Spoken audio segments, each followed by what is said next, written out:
Good evening, ladies and gentlemen, and welcome to the official Oscarina nomination coverage for The Secret of Monkey Island. Monkey Island is a point-and-click adventure game developed and published by Lucasfilm Games. It saw its first release in October of 1990. My name is Mitchell, and I'll be your host for the evening. Joining me is fellow Oscarina voter Corbett. Corbett, thank you for being here. Thank you, glad to be here. Absolutely. The story opens with Guybrush Threepwood expressing his sincere desire to become a pirate. As he explores the island, he learns the hilarious ways in which pirates exist in the world of Monkey Island. Through quick wit, clever ingenuity, and an endearing story, Guybrush makes friends, enemies, and all manner of sarcastic acquaintances in this swashbuckling adventure.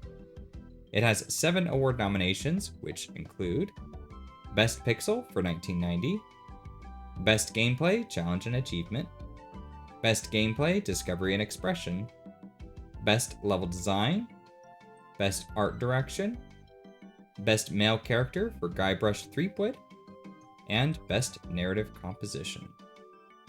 Okay, thank you for the introduction, Mitch. So, for the first category that I'd like to talk about, I've got Best Art Direction. Monkey Island features beautiful pixel art in the foregrounds, backgrounds, and the close-up facial expressions. Particular highlights include all of the close-up portraits, especially the one with Guybrush and Elaine watching the fireworks, the lively scum bar full of rambunctious pirates, and the caves in the Monkey Temple, which feature extensive body horror as you can see body parts extending from different parts of the cave that you explore.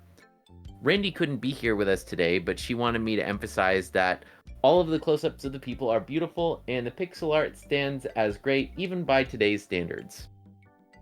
Monkey Island also uses the same pixel art dithering techniques that were used during Loom as a result of Mark Ferrari being on board for this game as well.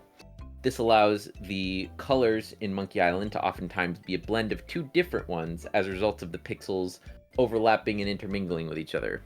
To me, the vibrant and moody colors, as well as the lighting, evokes a sense of enhanced reality, where everything is pretty or cool or interesting. This helps players feel comfortable and interested, makes them want to see the next scene, and encourages players to explore all the nooks and crannies of the painterly backgrounds. This helps the exploration element of gameplay since, wanting to explore and see the, next scene helps the players spur onwards to continue the adventure, and everything seeming beautiful and interesting helps to sell Guybrush's enthusiasm for all things piratey, which adds narrative bonus points. So yeah, that's about my summary of the best art direction. What's your thoughts on it, Mitch? Jumping right into the categories, no fanfare. I like it. Yeah, I know. I think that's a great breakdown for it. The art is definitely eye-catching. I think for me, the big pull here with art direction is the sense of mood that it accomplishes. I really love that Melee Island has this really ambient, midnight, starlight kind of vibe going for it. Just very warm and inviting. All the orange and warm firelights and lanterns draw more attention to your eye because everything else around them is those deep blues and some kind of faint purples. So it's just a very comforting atmosphere, and I think it puts you in a good state of relaxation, which is good because this is a very funny game. It's got quips and jokes galore. It's interesting because comedy is usually more lively. You laugh or you chuckle and that gets a bigger reaction out of you than just something that's calming. But I think it actually creates a nice juxtaposition with itself. I think, and this is in part because it's in text format, so the jokes don't come at you with, recorded voices or with slapstick or anything like that. It's all just the sarcasm or the context of the situation that creates the humor. And so when the joke comes out, it doesn't shove it in your face, and it's actually a nice, palatable way to receive that message. Yeah, no, that definitely makes sense. I mean, it didn't quite work as well for me as it might for others, but Monkey Island actually also has long sequences of silence in the background, which also contributes to that sort of ambient, cozy vibe that you were mentioning. You got the dark hues, and it's nighttime, and yet you still have, just some time to breathe in between the big, scenes and the boisterous laughs, and so it does provide for an interesting, mix and atmosphere. And yeah, I agree with what you were saying about it helping you to feel comfortable. Mm-hmm. Yeah, for a moment there, I thought you were gonna say that the art didn't really work that much for you, and I thought, well, didn't you vote for it? Isn't that why it's here? No, just the audio didn't work as well for me. The art, who can disagree with the art? It's fantastic. Yeah, well, and something too about the art for Monkey Island is, and I imagined you'll be talking about this with Randy in the Loom discussion, the kind of innovations that Lucasfilm Games did for the art. It was kind of first done in Loom, and then Monkey Island took what they accomplished, and you're nominating something or you're trying to honor something because it's of its innovation. Really what you're doing is honoring the fact that because one person or group innovated in some way, it now means that others can take what they did and do something similar, or create something that's going to be easier or more clearly communicated as a result. And this feels like a direct through line to me, where Loom was very innovative, and then Monkey Island is able to take that innovation and create something that shows the experience and the growth of it. The immediate impact to see on one game, but if it ends up catching on, then it can have reverberating impacts on many other games to come afterwards. Mm-hmm. Alrighty, so assuming you don't have anything else you want to add on the art direction front, the next category I'd like to talk about would be Best Gameplay, Challenge, and Achievement. So the puzzles in Monkey Island vary from easy to more tricky, such that every player will have at least some puzzles that will be satisfyingly challenging. However, on the whole, I would say that Monkey Island's puzzles aren't too hard. I mean, in comparison, Monkey Island 2, now that game has some puzzles that are really freaking hard. This one, it's got some that are pretty hard that I couldn't figure out without looking at the hints and so forth, but looking back, I'm like, okay, I could have figured it out if I was a little smarter and whatnot, Whereas Monkey Island 2, I look at that one and I'm just like, oh my gosh, what are they thinking here? So it's a bit easier than some other adventure titles, but it has a range of difficulty as far as the puzzles go. For the puzzles that do get the players stuck, LucasArts provides both a hint helpline and an orderable hint book. So you can call them up to get a hint, and you can actually get a booklet to thumb through. And they mention this in the manual, so this is an immense boon for a point-and-click adventure, in my opinion, because of the fact that, there's so many other, adventure games where this is early internet days. You got stuck. There's a good chance you just were not being able to finish that game. Yeah, exactly. So making sure that you had a definite possible way to get through that game and have it be pretty easily accessible is an excellent quality of life improvement. So do you know, have you called that hint helpline? Do you know if it's still working? I don't know if it's still working, no. I mean, nowadays, it kind of doesn't matter. And this is sort of a weird twist because, they provided the hint helpline, but nowadays you have the internet. So even if the hotline doesn't work, you're still covered. Or I would imagine if you call it, you're just going to get a blank. And if that's the case, you can still get your help just in a different way, which is kind of ingenious and completely unintentional on their part because they had no way of knowing what was going to happen with the internet. Mm-hmm. So, if I may, since we're talking a little more extensively on the hint helpline, I would like to go on a tangent here, but feel free to edit this out in editing if need be and whatnot. So Tangent away. So the original Monkey Island had one of my favorite jokes out of the game is you go up to this stump in the middle of the forest, and when you click on it, it says, oh, let's see here. Oh boy, wow, there's a whole underground passageway in here. And then it says, please insert disc 22. Please insert disc 46. Please insert disc 122. You don't have any of these discs, so this is just the game trolling you. And then after you don't insert all those, it says, oh, well, I guess I can't get there. Maybe some other time. So it's just there to troll players thinking that they have a disc that they can't. However, unfortunately, and this is the reason why we can't have nice things, so many players called the hint helpline asking, where's my disc 22? Where's my disc 56? And the helpline got so overwhelmed and the people got so sick of it that they had to remove that joke. And now when you examine it, it just says just a regular old stump, which is a shame because it's incredibly funny. And it should have been something that players understood, but some people, I guess, just, a little too, going over their head. And in addition, in Monkey Island 2, they riff on this, where in Monkey Island 2, you're rummaging through the forest in a relatively, like, most likely aimlessly, because, like, you'd only see this if you're, like, not following the intended route. And eventually, you can come across a payphone, and Guybrush comes over and he picks up the payphone, and he calls the LucasArts helpline, and you can ask all sorts of questions, and then one of the questions was, what's the deal with that stump? And then the other person goes on a tirade, and it's like, do you have any idea how many times I've heard the questions about the stump? I am absolutely not in the mood. Go ask someone else. Goodbye. So, yeah.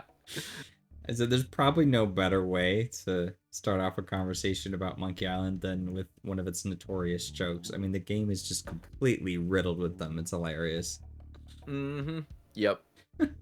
I did not know. Oh, and also, the third part of the joke, by the way, which is probably even better, is later on in Curse of Monkey Island, there's a part where you're exploring an underground passageway, and if you poke your head up through a little vent, you pop out at the stump of Monkey Island 1. And it's like, this is the other half of that little joke there.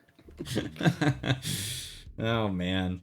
Their ability to riff on this stuff is just above and beyond, but we're probably breaching too much into narrative composition territory at this point. Yeah. Fair enough. Anyway, sorry for my extensive tangent. So, no, back not at all. I think that was great. Mm-hmm. All right, so back to best gameplay challenge and achievement. So on the first island that Guybrush stands on, Melee Island, he has to complete 3 trials in order to become a pirate. He has to complete the trial of thievery, the trial of treasure hunting, and the trial of sword fighting. These 3 trials are all individual puzzle chains that you can complete in any order, intermingling with each other, which sort of helps it be a bit more open-ended.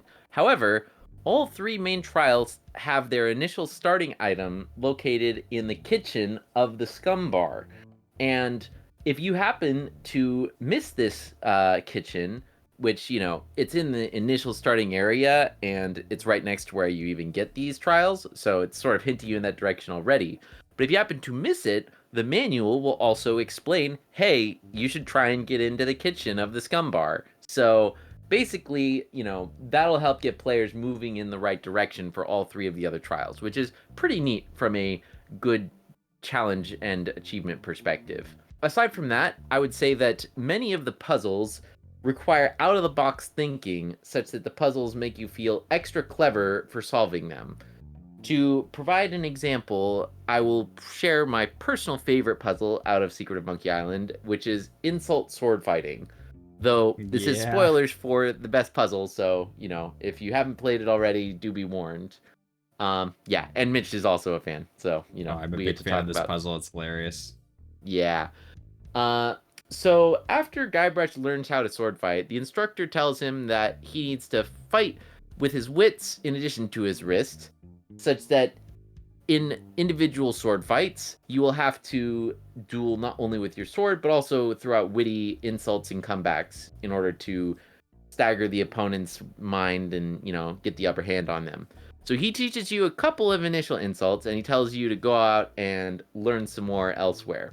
So from here, Guybrush needs to pick fights with pirate passers-by, and initially they will beat the pants off you because their insults are good and Guybrush lacks good comebacks.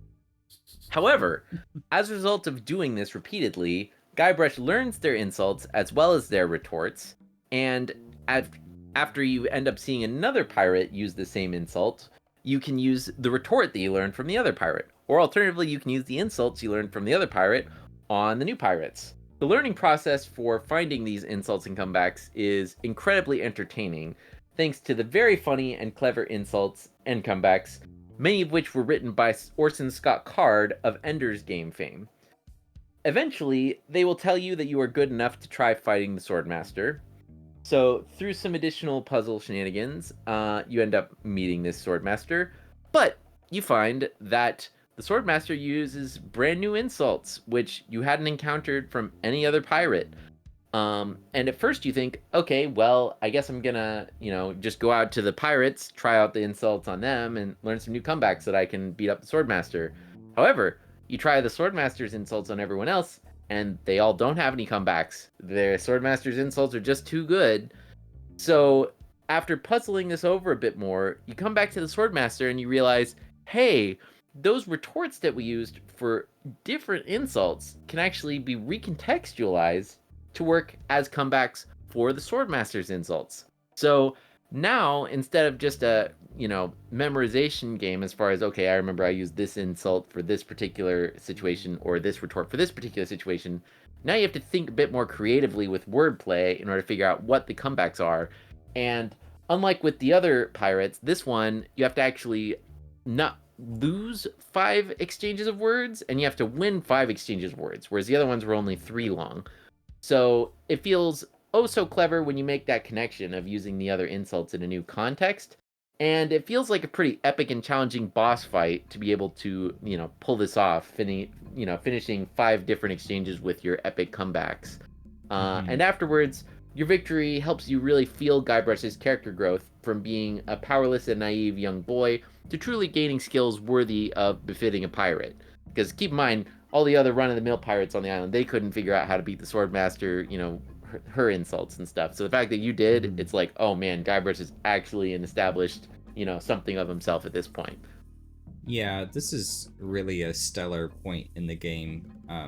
It was the part that really won me over, is the fact that you would then had to make the connection that I have comebacks. I just have to now use them in different contexts. And so instead of, an enemy throwing you a line and then you click the correct one back, when you go to fight the Swordmaster, she sends you a different line, and then you have to look through your list of lines that you've acquired and figure out, okay, what would actually make sense, like, reasonably to this? And it works beautifully. It was honestly something that I had pushed for Monkey Island to be nominated for Best Direction, because you can't ignite a lot of action, you can't have it happen in real time.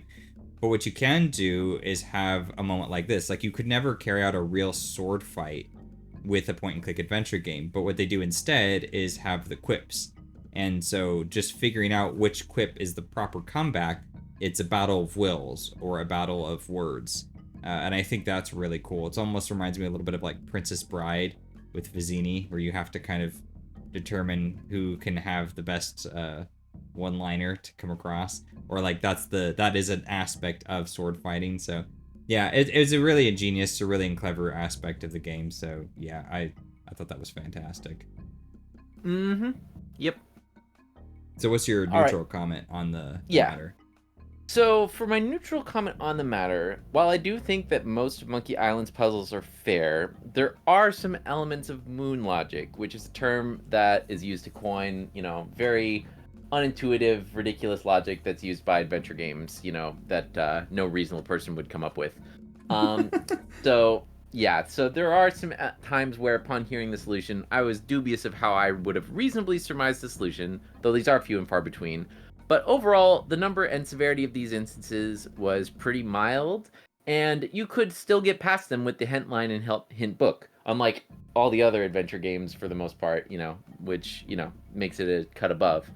And from what I hear, other adventure games had much worse moon logic as far as things that were just, incredibly unintuitive. They definitely did.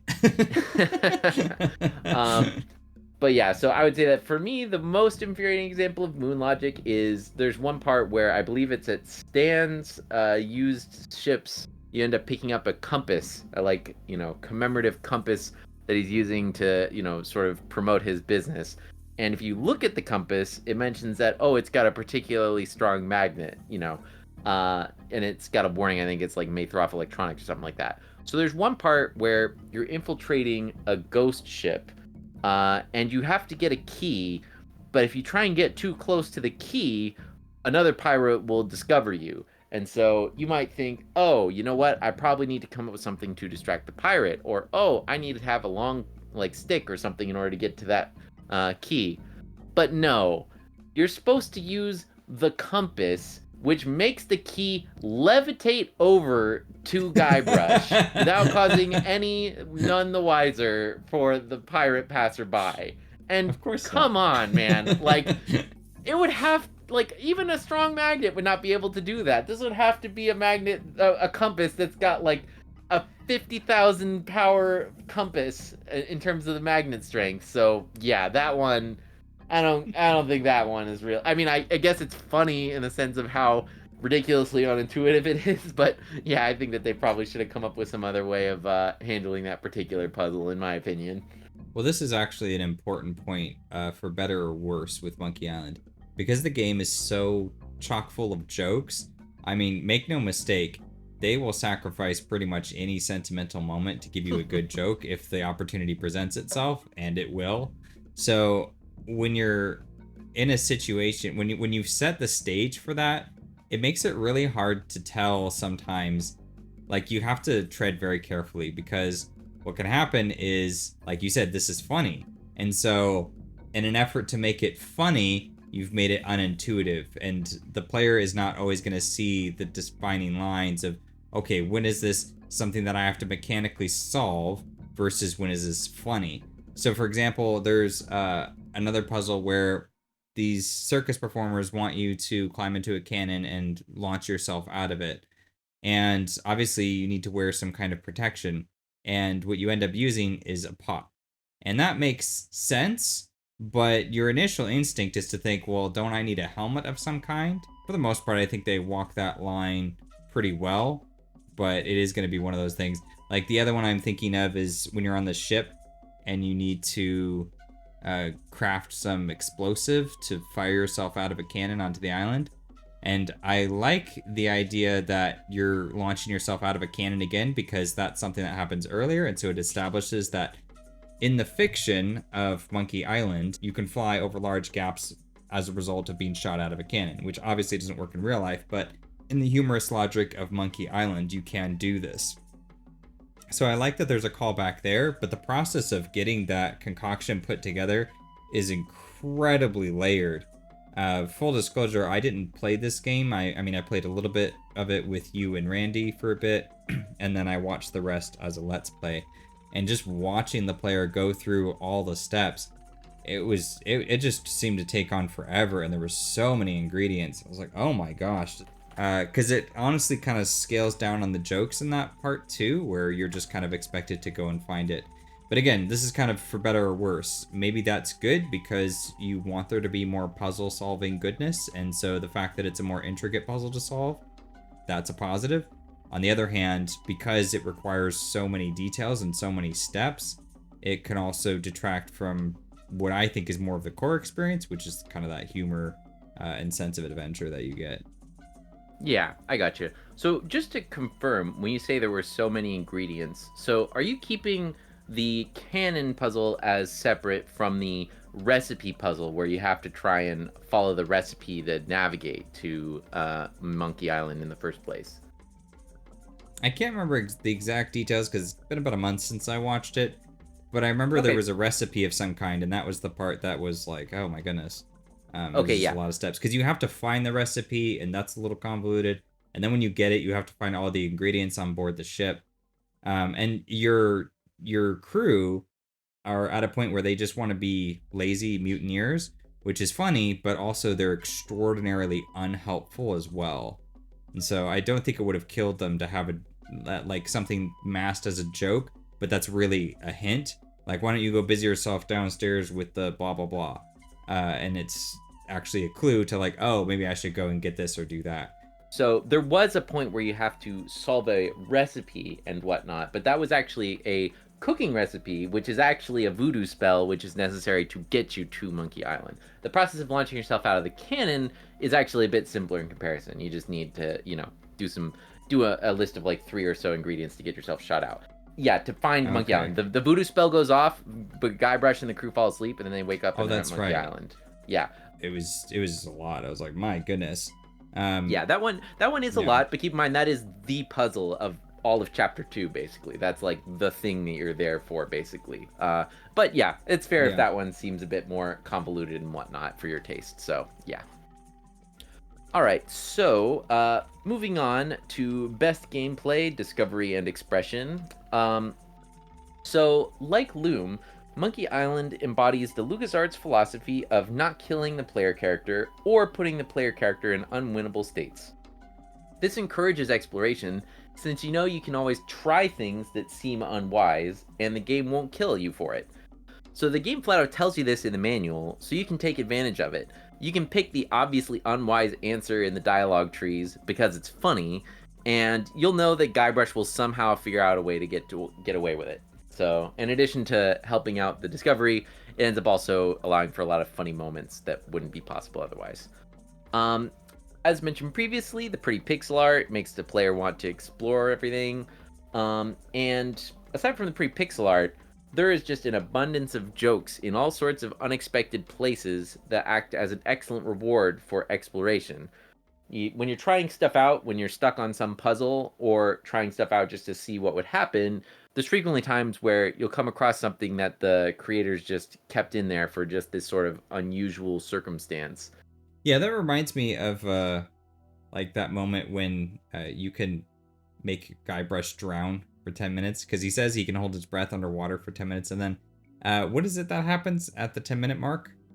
Yeah, so what happens is you have this underwater puzzle, which normally you would solve in like 30 seconds or something like that. But if you just leave Guybrush there for 10 minutes, then that's the only time in the game that you can actually die. And at that point, Guybrush becomes a corpse, and all of his context actions, which used to be things like pick up, look at, and things like that, become bob, decompose, float, and things like that. And on top of that, you even have a button on there for order hint book, and it'll tell you the number you're supposed to call to order one, just as cheeky, like, man, you must really suck to get here. So, yeah. Yeah, that was pretty great. So, in addition to being rewarded with jokes and being rewarded with pretty pixel art, whenever you're examining objects or trying out how things interact, you also get to have Guybrush's characterization explored a little bit as well.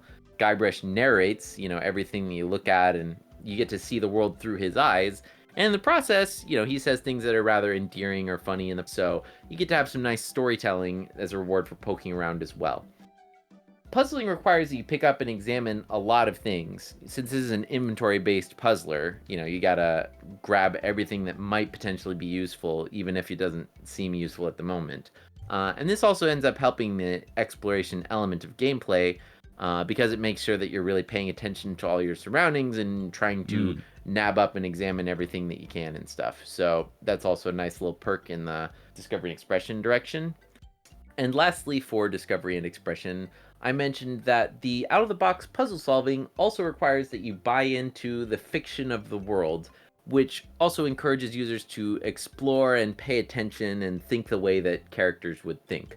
For example, in the Chapter 2 recipe that Mitch alluded to earlier, which involves, figuring out all the ingredients for a voodoo spell, they ask you to include a skull that is pressed. Now, there happens to be no such skull lying around the ship, but there does happen to be a flag with a skull on it. And a flag is pressed, it's relatively flat, and it has a skull on it. So, Guybrush thinks, sure, we can make that work. Try that. And it happens to be that the voodoo recipe is flexible enough that it'll let you do that. So that sort of thing wouldn't really be possible if, players weren't exploring and really, thinking about the world that they exist in and stuff like that. So I thought that also was something that helps the game's discovery elements work well. Yeah, it would be interesting to hear other people discuss. I'm thinking of a game like UN Squadron to compare. Because UN Squadron, while very fun and while very rewarding, it's enormously difficult. And it's enormously difficult for me because it's not a genre I play very much. And I find a similar level of difficulty in point-and-click games. I just don't have the mind for them. And so sometimes I wonder the degree to which Monkey Island is suitable for the kind of audience that appreciates it. I mean, I think obviously it does a good job of that, but it's just interesting to think about the mindset that it's looking for, and that if you can kind of adopt the humorous, abstract language, then you're going to kind of find your route through it much easier. So yeah, it's just an interesting take on gameplay and level design. Mm-hmm. Yep. For sure. And because this does require some out of the box thinking, I mean, I don't know Hmm. if, the LucasArts guys were actually expecting you were going to be able to solve every single one of these puzzles on your own. But that's the beauty of the game, is that you'll probably figure out some of them on your own. You'll feel clever. And Hmm. for the other ones, you can always just rely on the hints and stuff and, still be able to make your way through the game. And you'll feel clever at least some of the time. But Well, you're I right. think Probably for those, people who are like the super adventure gamer buffs, they might be able to get more of it perhaps than a beginner, but I'd like to think that everyone can have some amount of fun with it. Well, and I think, if I'm not mistaken, the Lucasfilm sort of philosophy was that, yeah, don't kill the player. The puzzles should be solvable, but also they should make the player feel clever. And I think that was one of the goals they were trying to accomplish. And for that, they absolutely succeeded because, um, even the simple one, like putting the pot on your head, I was thinking of that in my head as we were playing. I was like, I wonder if that's what they mean. And then I can't remember if it was you or Randy, but you just kind of went and tried it, and then it worked, and it was that satisfying sensation of being like, oh, okay, yeah, I figured that out, cool. um yeah, I think among point and click adventure games, it's pretty solid, and I think it's a good step up. Like, if you're used, because like my background has mostly to do with like Pajama Sam and Spy Fox and some of those like low key ones from my childhood. This is definitely a step up, but it's one that I think is pretty reasonable, all things considered. Mm-hmm. Yep, that is fair. So talk to me about level design then. Sure. So as far as level design is concerned, in the very first zone where you're in Melee Island, the very first sentence that Guybrush says establishes your objective. He introduces himself to the Watchman and he says, "I'm Guybrush Threepwood and I want to be a pirate." From there, the Watchman will tell you to go check out the Scum Bar, which is where, the other pirates are at. So you got to clear through line 2 of the pirates. And then the pirates will send you on your way to the 3 main trials that you must overcome. And as previously mentioned, you've got the kitchen, which is where you get the, initial starting item that helps you get on your way. So overall, that introductory little crawl, over to the beginning of your journey proper is handled quite well, in my opinion.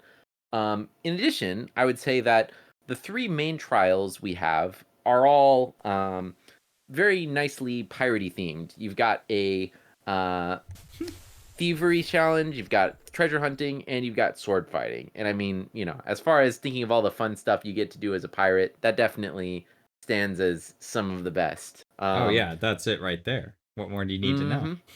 Mm-hmm. um, and aside from those 3 particular challenges, providing a nice piratey theme, afterwards you're going to get a voyage themed level, being on a pirate ship. You got a desert island themed level, and you got a ghost ship level. And all of those are also very piratey.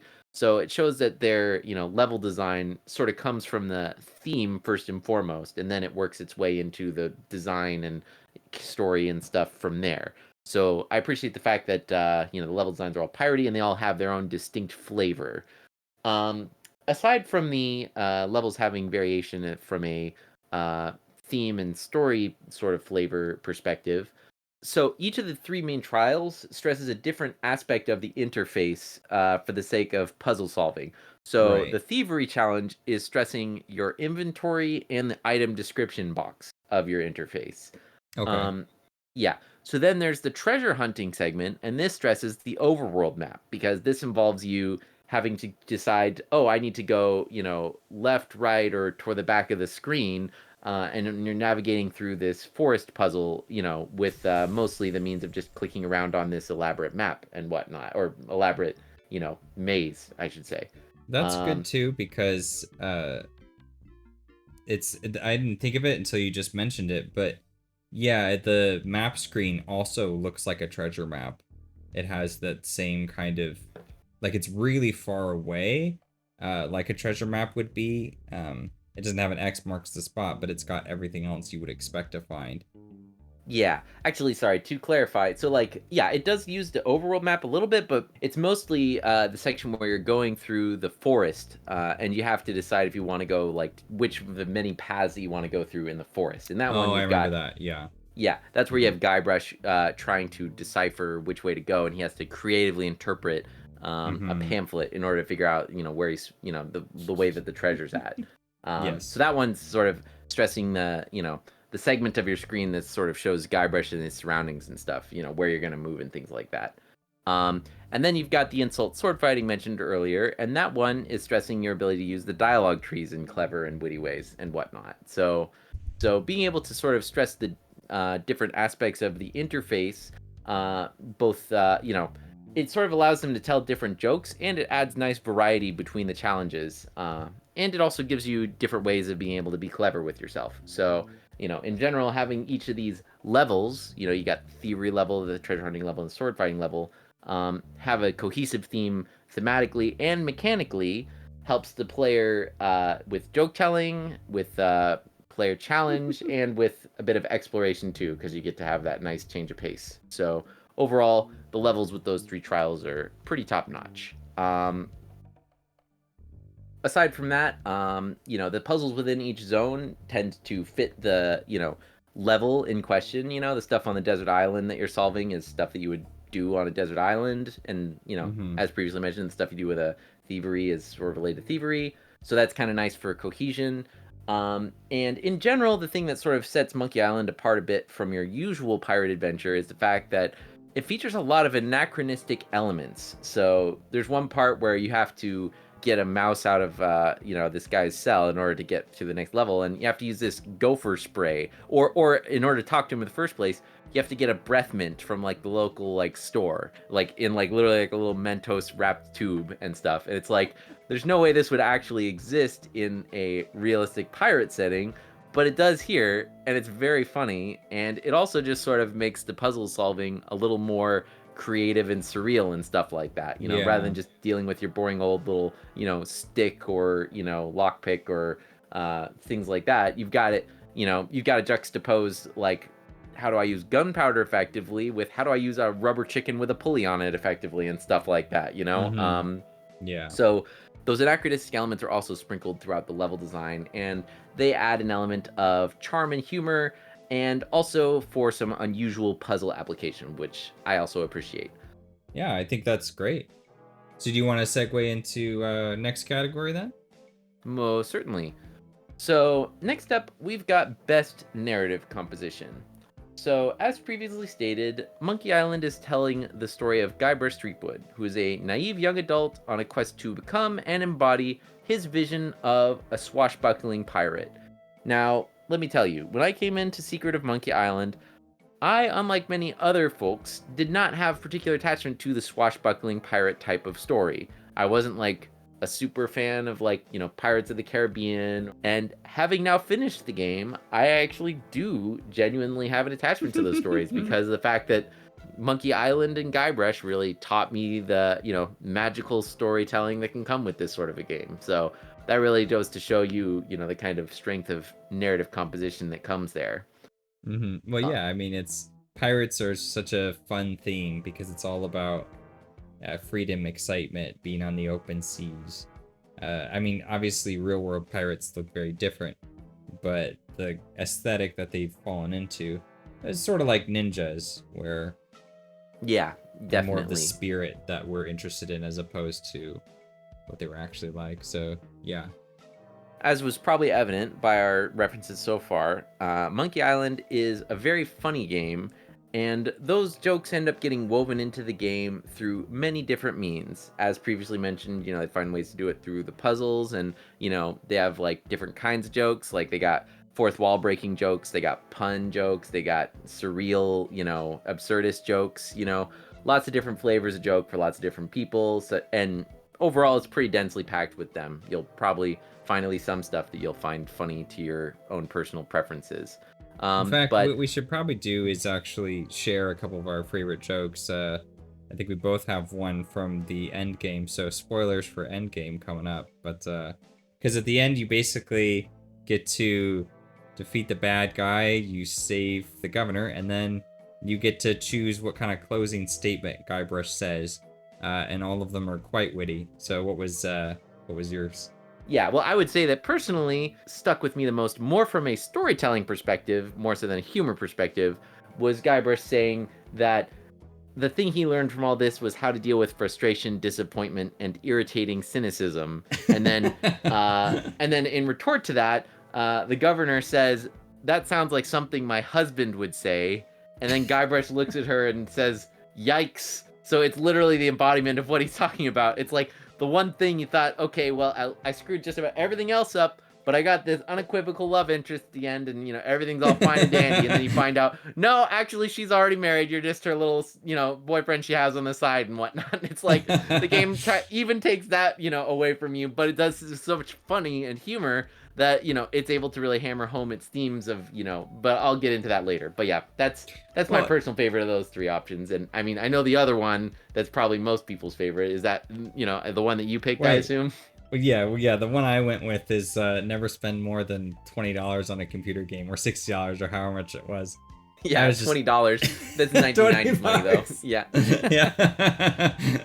Yeah, that was so funny. It's just the fact that, like, because him saying that doesn't work in context at all. And so after the entirety of the game, the fact that it just boils down to where, I mean, they do have the, the breath mints earlier, but a lot of those things are small moments. This is the big ending, right? And you have fireworks going on in the background. So it's a sentimental moment. It's really impactful.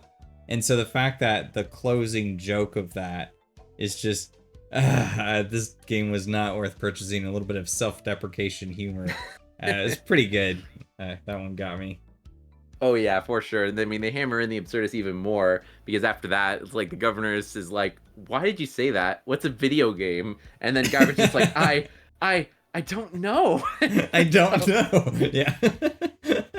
It's like, there's someone else who told me to say it. Yeah, pretty great little line joke to end on, I would say, for sure.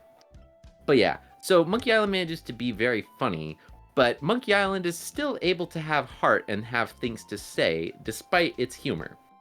As previously mentioned, Guybrush says, "At least I learned something from all this, how to deal with frustration, disappointment, and irritating cynicism." And while they do undercut this a bit with a joke, if you think about it a bit more, it's actually true. The game has frequent encounters with frustrating puzzles, things not going according to plan, and things not being as good as they should be. Yet it is a fun, cheerful, and funny game that was definitely worth pursuing despite those difficulties, leading the player to come to some optimistic conclusions of how to deal with those topics in their own life.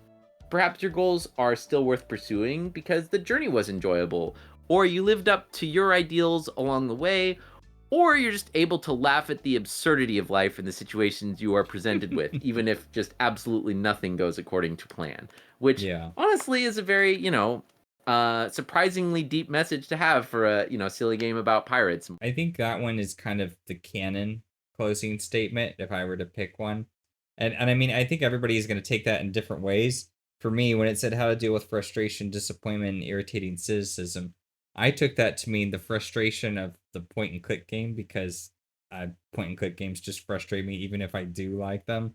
And then the disappointment of certain ideas you conjure up not fitting in because the game isn't programmed to handle them. And then the cynicism of the developers and the rare instances where the jokes just go too far for it. So I thought it was another instance of self-deprecation.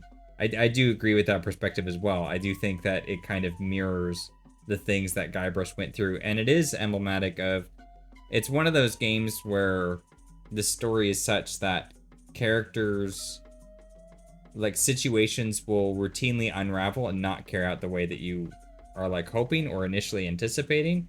And it reminds me of kind of older TV shows like Gilligan's Island or the original Star Trek, where oftentimes they will present situations and then suddenly it seems like the whole world's going to fall apart, or like, oh my goodness, they're going to get off the island. And then some weird chain of events will occur that disrupts that process. But then the characters find some way around it as well. This feels like it's in the same vein as that. Able to create these situations that really seem like completely unsalvageable and then do something really clever with them to put it back on track. And generally it's with a joke, but it just requires that, like you said, a more optimistic spirit to pick up on that. And that's sort of reflective in Guybrush's take on the world. So being Guybrush, and this is kind of bleeding into him a little bit, it's uplifting time spent, I would say. Yeah, that's an excellent perspective and additional tidbit you have on the matter, for sure. So I would say that one of the other things that Monkey Island has to say, as far as its narrative goes, is, sort of tying in with what you were mentioning before.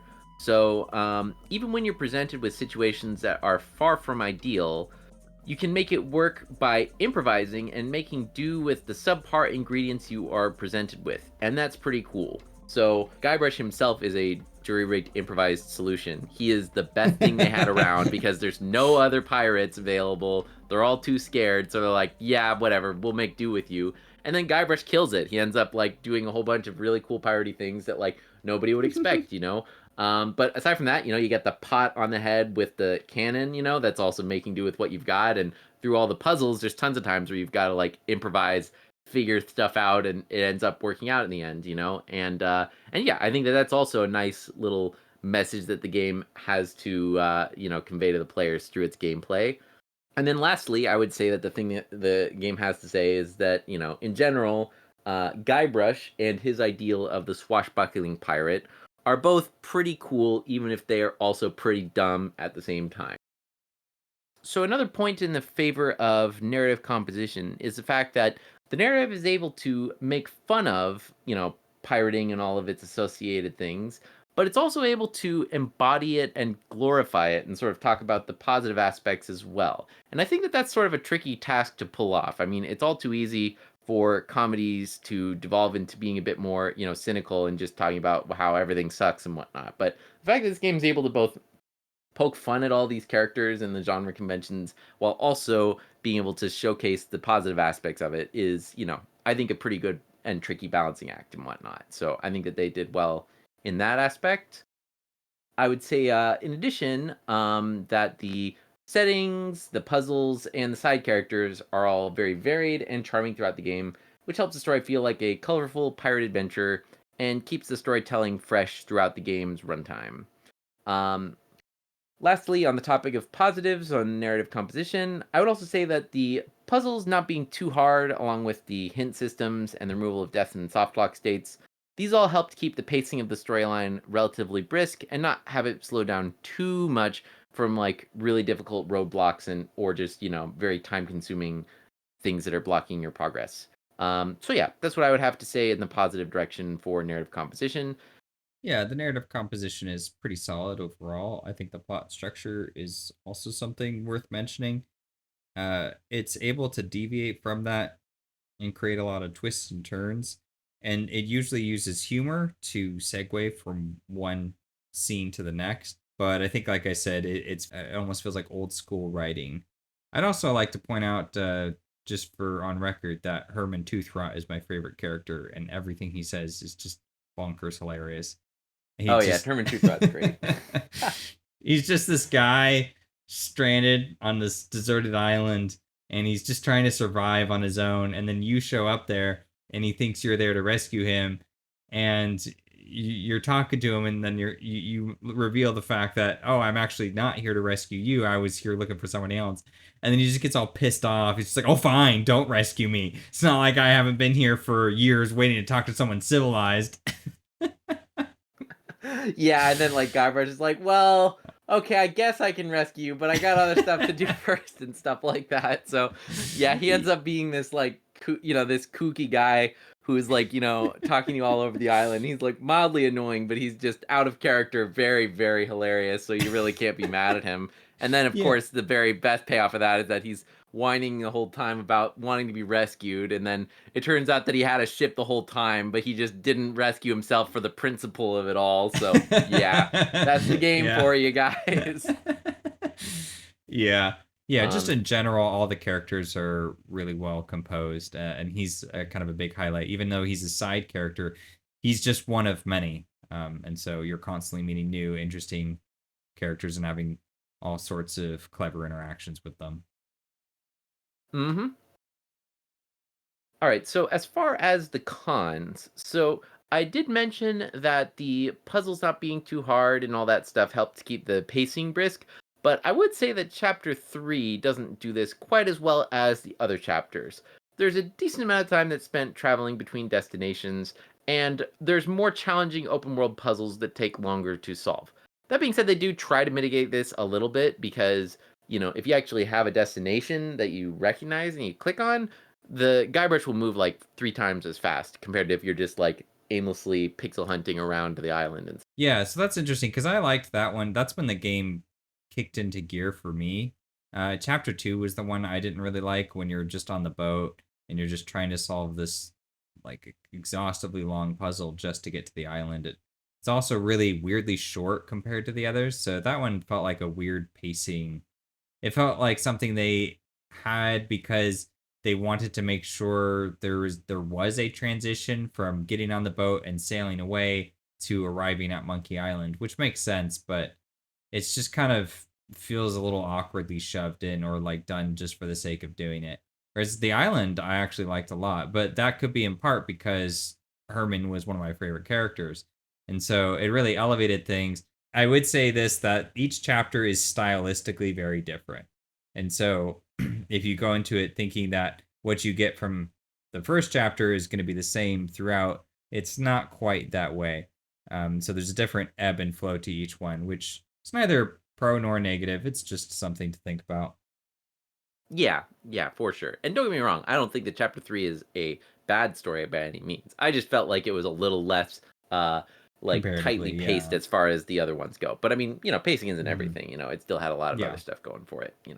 So yeah, as far as another con, so I briefly alluded to this earlier, but like as far as the background music goes, so a decent amount of the time it's complete silence, and when it's not complete silence, I personally thought that like the music wasn't really that enthralling to me and whatnot. It works okay as far as like suiting the mood of the island, but for me, if I want to go on a grand pirate adventure, I kind of want my music to really be something that's compelling me forward and making me want to, go on these things. Whereas as it is, it's just kind of it's there. It like suits the mood, but it's more backgroundy, But could be just a matter of preference because I know that Mitch is much more of an ambient music guy, whereas I'm much more of a active melody type of guy. But yeah, music didn't suit the Yeah. narrative delivery for me personally, I would say. Yeah, I like the music fine. I do agree that it doesn't help convey narrative execution. It's not like there will be a break where suddenly the scene is doing something kind of big or bombastic, or there's a big plot twist being revealed, and so the music will shift to represent that. None of that really happens. It's mostly just an assortment of piratey music, and then it's aptly placed. But yeah, I agree with you. It's pretty much just ambient. But yeah, it's not up for best music, so I wouldn't say that it's big knock either way. This is Yeah. mostly about the writing. Yeah.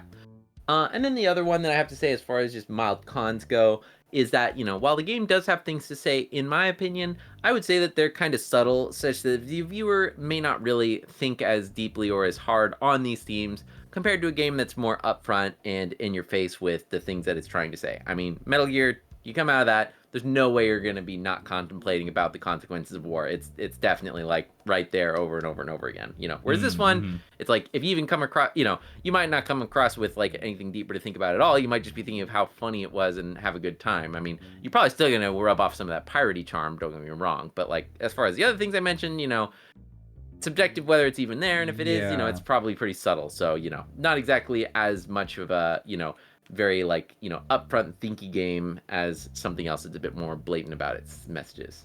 Yeah, I mean, not to make it sound too harsh, but I wouldn't say it's a particularly deep message that's being conveyed.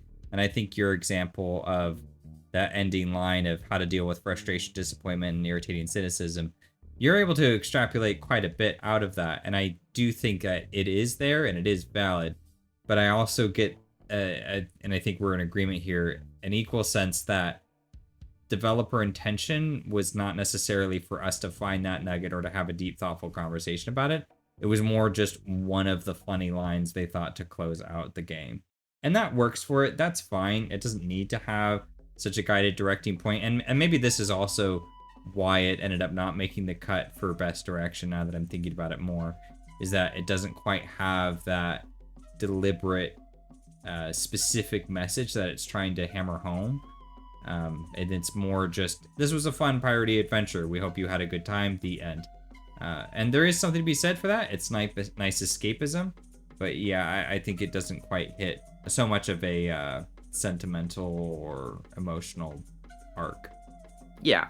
Potentially. I mean, at least compared to other ones that are a bit more, I do think that the other two I mentioned, about, how to deal with the disappointments and also how to, jury rig stuff and make things work despite the circumstances. You could argue that from a direction point of view, those are integrated throughout the game, but you could also argue that, well, maybe that was just an inadvertent result of just having a lot of funny jokes and whatnot, So, I mean, it's subtle enough that, like, it's hard to really tell that it's there. So I could easily see people, coming across as, maybe not having as much of a deep contemplative experience about the whole thing compared to other games and whatnot. But yeah, well, especially compared to the other contenders that we have on our list, I do think it's noticeable there.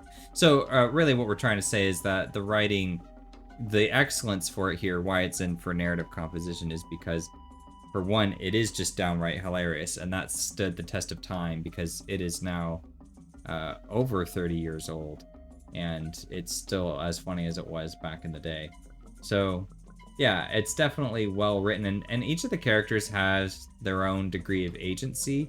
Like the fact that you recruit a crew and you sail off, and the first thing they want to do is reason out why Guybrush isn't really that swell of a pirate captain, and why don't we just all kick back and relax and kind of have a soft mutiny, is really clever of a scenario to come up with. But then it's also demonstrating that the characters are just of their own mind. So yeah, it's very, very good writing overall. Yep, for sure. All right, so speaking of characters, I think I'll transition us to our next category, which is Best Male Character for Guybrush Threepwood. One of the things that he has about him that's relatively charming is the fact that he is usually adorably inept at things. So, as previously alluded to, when he first tries to become a pirate, the pirate captain asks him, so do you have any special skills? And his response is, I can hold my breath for 10 minutes. Like, that's really not going to be that useful for you, buddy. We got a lot of other bigger fish to fry. So it definitely goes to show you that, he's a little questionable in the, ability department, let's say. But I don't know, he's able to succeed despite that. So, most of the time it just ends up being, more of a, funny thing to laugh about and whatnot than, actually being annoying or anything like that. Aside from that, we also have his undying enthusiasm about just about everything. So, this is what I mentioned earlier as far as, helping you to deal with all these, frustrating things that might be happening in the game, is the fact that, like, it never gets Guybrush down no matter what happens. So, like, to give you my personal favorite example of this, so you end up finally finding, like, the treasure on Melee Island, except it turns out that it's a t-shirt and it's not even in Guybrush's size. And a normal person would come off of that being very bitter and disappointed and be like, man, this treasure sucks. I can't believe I did all this puzzle solving and effort for this. Guybrush's reaction is, oh boy, it's a t-shirt. Not my size, but a nice one nonetheless. Like, there's very few people who you could come out of that sort of situation with that upbeat and positive of an attitude. Yeah. Speaking of the treasure hunting scenario, so right after he ends up finding the treasure, he afterwards says, well, I guess I should put all this dirt back now. And then it says several hours later, and then he's finally done. Nobody is sitting over his shoulder saying, you have to do this as part of the rules, or we're going to arrest you if you don't do this. This is just of his own accord, because Guybrush is a very good at heart person, way too good at heart to be a realistic pirate. So that is another thing that is very endearing about Guybrush, all things considered. Next up, for good qualities about Guybrush, I have that he is determined and courageous. So he risks life and limb to gather a crew and rescue Elaine when no other pirates will. They all think that this is way too dangerous and, it's not worth, chasing after Elaine for. And then later on, as previously alluded to, when the entire crew mutinies and deserts him, he doesn't skip a beat. He jumps in the cannon and fires himself out at the island to do it himself. So that is some major determination and courage right there that most other folks would not have in them. Granted, it's a certain amount of stupidity and naivety as well, because, the other Dahyads might have had a good point there as far as maybe this is actually a really dangerous job. But the fact that he is determined to do it nonetheless ends up standing out as a pretty positive quality. Next thing I have on here would be that he is relatable and sympathetic. So he ends up starting out the game as being completely clean cut and not like a pirate at all. And all things considered, he has much more in common with a 90s era computer geek than a true bona fide pirate. But he really wants to be a pirate, and you, the player, happen to also want to be a pirate. So that sort of helps to establish that connection there. And, you know, a lot of the ways that he ends up failing are, you know, probably ways that somebody who has no business being a pirate, you know, would also fail at. So it helps him to, you know, have a good connection with the player. And lastly, I would say that his admirable qualities tie into the themes of the game. So I mentioned how the game taught you how to deal with disappointment, frustration, and irritating cynicism. But the answer to that is just take it in stride and do like Guybrush do. And, you know, just, you know, persevere no matter the cost and stuff. You know, it kind of is one way you can think about it. See how much you can get away with. Yep, exactly. And on the topic of seeing what you can get away with, on the topic of seeing how cool it is to jury-rig things and make things work despite the circumstances, you get to see Guybrush succeed despite his circumstances, and the fact that he's able to become somewhat of a pirate despite, you know, having no business doing so, helps to convey that theme of the game as well. And lastly, you know, very obviously, you know, if you want a game to sell you on how cool pirates are, I mean, Guybrush being the protagonist helps with that absolutely. He has undying enthusiasm for pirates, and it ends up being infectious, such that the player ends up becoming enthusiastic for it as well. So I think I was actually kind of surprised we didn't see more Monkey Island characters make the cut, but Guybrush really is a big selling point of it. I would actually say, fun fact, by the way, but Guybrush ended up being as endearing as he is, in part because of the influence of George Lucas himself. Really? LucasArts games people actually showed George Lucas an introductory draft of the game, and George Lucas thought that Guybrush Threepwood was too boring compared to all the other characters of the story, and he thought that he should have more jokes and more pizzazz and more character to help him stand out, and the crew agreed with him, and that's what they did. So yeah, thank you, George Lucas, for making that happen. We're thanking George Lucas. This is not what I expected to be doing in this episode. Yep. Wow. Yeah, George Lucas is a pretty interesting character to investigate himself. He's had quite the whirlwind of films under his belt, but that's for another topic. But yeah, I think that's fascinating. I could see that. You'll have to save that for our Howard the Duck video that's coming out later this year. No, just kidding. Yeah, exactly. Yeah, I mean, honestly, that does make a lot of sense to me because Lucas is very good with ideas, and he's really good with the sort of theme and overall, I guess, impression that he wants someone to be left with. That's why the original Star Wars trilogy is so intact, because he really is thinking about all the different pieces and how they connect and relate to these different things. And in many cases, it's stuff that you're not thinking about, like you don't think about the hero's journey, but Star Wars is following it to a T, and that's part of what's making it so effective. And so he actually does have a really creative mind when it comes to finding things that will do that. And so, and I can see that we're making a lot of sense here. If the main character was too boring, then yeah, this would probably be a very different experience. Guybrush really is pulling a lot of legwork. So him commenting, oh, you should make him go more into the spirit of what you're already doing, that would make for a nice mesh. That makes a lot of sense. So yeah, thanks, Lucas. All right, let's talk about Best Pixel. Sure. So to wrap things up here, so in terms of the other categories that Monkey Island was not quite nominated for, I personally thought that, you know, Monkey Island was pretty strong in direction, but at the same time, though, it's just a very competitive category, and so it just barely didn't make the cut in the interest of our other contenders. I would say that it's fairly strong when it comes to interface, visual atmosphere, and female characters, but again, didn't quite make the cut just because, you know, we got a lot of other competition. And in general, I would say it's a little less good in terms of the auditory categories, you know, musical score, musical theme, and sound immersion. I think that it could have done a bit better there, you know, but, you know, it's not so bad that it, like, detracts horribly from the experience. You know, in general, you're still able to have a pretty good time. Yeah, I think its layout of nominations is actually quite fitting. It doesn't mean... Yeah, just because something doesn't get nominated doesn't mean that it's bad or that we didn't like it or that it wasn't a consideration.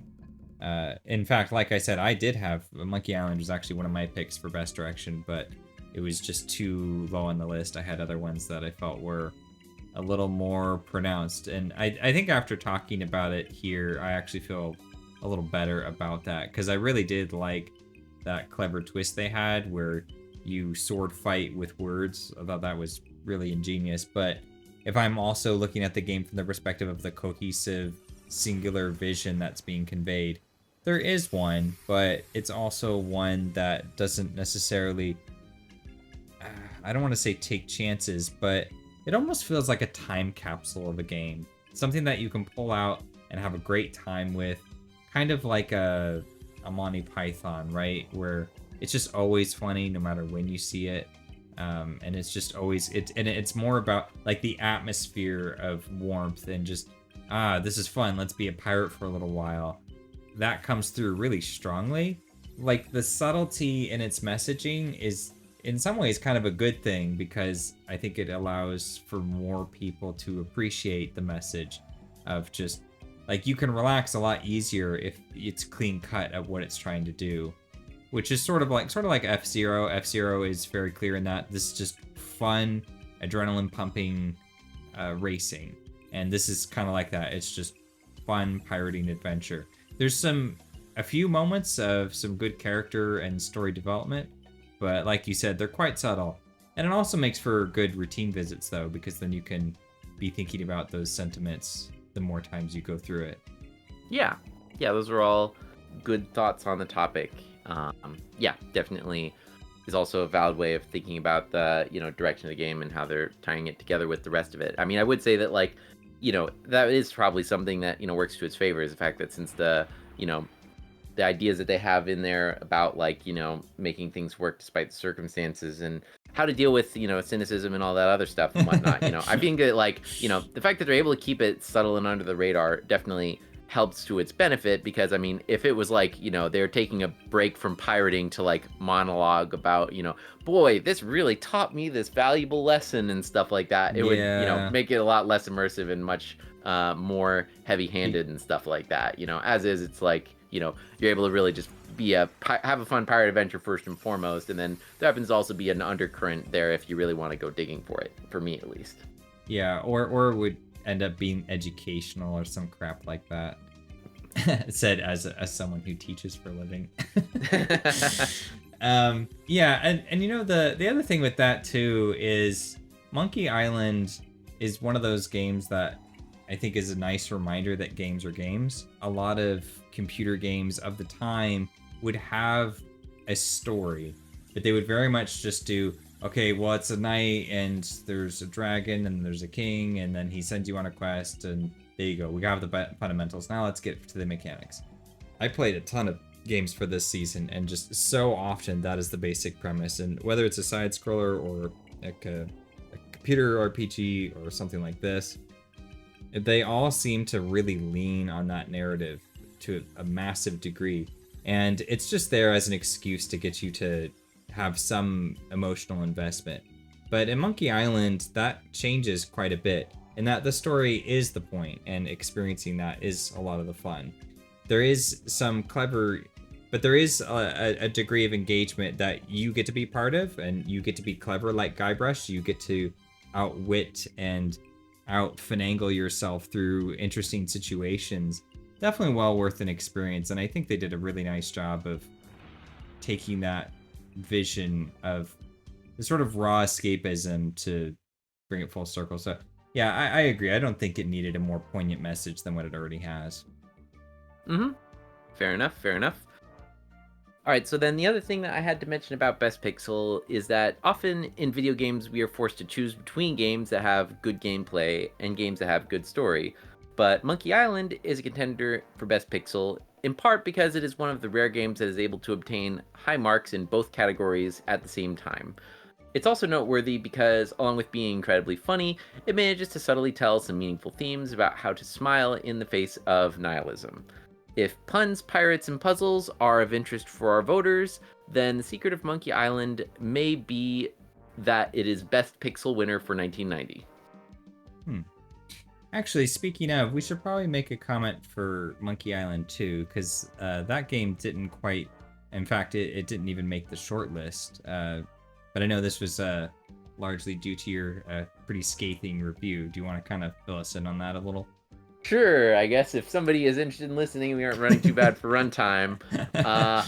What's the main difference why is it that Monkey Island 2 kind of missed the mark where this one hits it?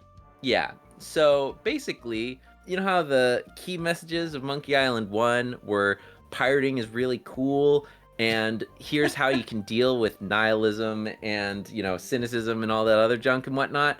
Yeah. Monkey Island 2 is basically that in the complete opposite direction. It decides to be literally the most nihilistic piece of media I've ever experienced, where it's just, here's why pirates suck, here's why real life sucks, here's why escapism sucks, here's why, consumerism has ruined all the stuff that you care about, and honestly, I would say that from a strictly artistic point of view, it's very cohesive at conveying its message. Like, Guybrush sucks bitterly in the second game. He is an amoral asshole, but at the same time, even though it's very good at conveying its message, which is, giving you a heapful of, cynicism and nihilism and whatnot, it's absolutely not my personal cup of tea when it comes to art. But aside from that, it's this is a, thing of medium that, to a certain extent, Secret of Monkey Island has, built up itself. So by basically taking itself apart, it's not really this is something that's, deep and profound on, the rest of your real life. I mean, there's a little bit of overlap with real life, but mostly it's just talking about how much, hey, this thing that we built up to be really cool is just the worst. And you shouldn't, it's why would I want to engage with you then, man? It's the whole reason I'm here is because I thought you had something special to bring to the table, and now you're just talking about how you absolutely don't have that. So yeah, in terms of an artistic point of view, it's not as good. And honestly, even from a strictly gameplay point of view, the puzzles are super freaking hard. And yeah, it ends up being a lot of roadblocks, and where you're just aimlessly wandering around, or the puzzles are just completely unintuitive, and it's also just not as pretty looking. They don't have any of the pretty up close pixel arts and whatnot, and there's way more crude humor and expressions that are very distorted that sort of take you out of the experience. So yeah, pretty much worse in every respect, but especially first and foremost the messaging, which just not really my cup of tea at all personally. Well, and that's interesting because it's made by the same people.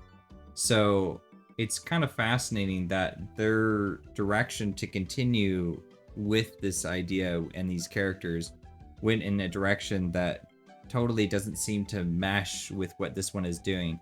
And so I think it is worth mentioning, just because it means that what you get from The Secret of Monkey Island is actually probably something very different than what the developers intended, but so be it. That's kind of the good thing.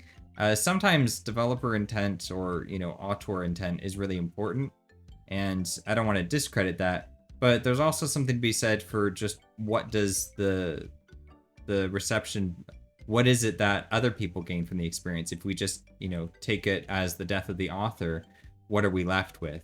And when it comes to Monkey Island, you're left with a really solid experience that really isn't dependent on its sequel.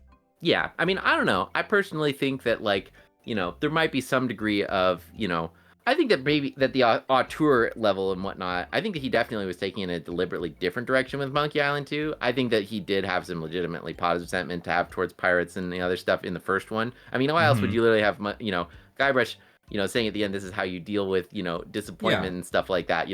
That would not be in there if he didn't even, consider that as a half valid message for what he had. I suspect that it was more so that, either he was just having a really bad time in life, or more likely, I think that he was originally intending for Monkey Island to be a trilogy, actually. So I'm thinking that maybe he intended for the second one to be Empire Strikes Back type of moment and whatnot, where it was just the dark before the dawn, and then maybe the third one was going to bring it all back home. But it went a little too dark, and then he didn't finish the third one until 20 years later, which may have turned out pretty different than what his planned third one was. So but that's all up to interpretation and and speculation and whatnot, so can't say with too much certainty there. Well, it's worth talking about nonetheless. Oh yeah, for sure. I mean, I'm kind of upset by how much that second game has lived rent-free in my head, considering how much I didn't like it, because it's definitely a thinker, just not one that I particularly enjoy. Yeah, well, I think we did a pretty good job covering this one, and this is definitely one you should experience. So regardless on whether or not you want to continue, just know that the first Monkey Island is well worth your time. So thank you, Corbett, for signing on and sharing all your thoughts. I know I had a few things to contribute, but this was kind of this is a point and click game, so my expertise is only going to go so far. Yep, no worries. I think that you were still a valuable companion to have along for this little talk, and I appreciate your contributions very much. Thanks. I try. So if you'd like to play The Secret of Monkey Island yourself, it's on Steam for a pretty reasonable price. It also has the version you can get comes with updated graphics, but quite frankly, you should just play with the original graphics. I think the pixel art is beautiful, and you should just stick with that. Yeah, actually, in particular, if you play, what you can do is download The Secret of Monkey Island Special Edition for Steam, and then download a mod called the Ultimate Talkie Edition. This will allow you to play with both the old pixel art, which is gorgeous even by today's standards, and with the new voice acting, which, to be honest, is stellar. And without that mod, you have to switch between you only can have the voice acting with the new graphics. So get that mod, play with the old visual style and the new voice acting and audio, and excellent experience. Good tip. All right, well, The Secret of Monkey Island is up for 7 awards, including Best Pixel for 1990. You can see all the winners when they're announced this October on Oscarina Saturday. And if The Secret of Monkey Island wins Best Pixel, it will mean that the Academy learned how to deal with frustration, disappointment, and irritating cynicism.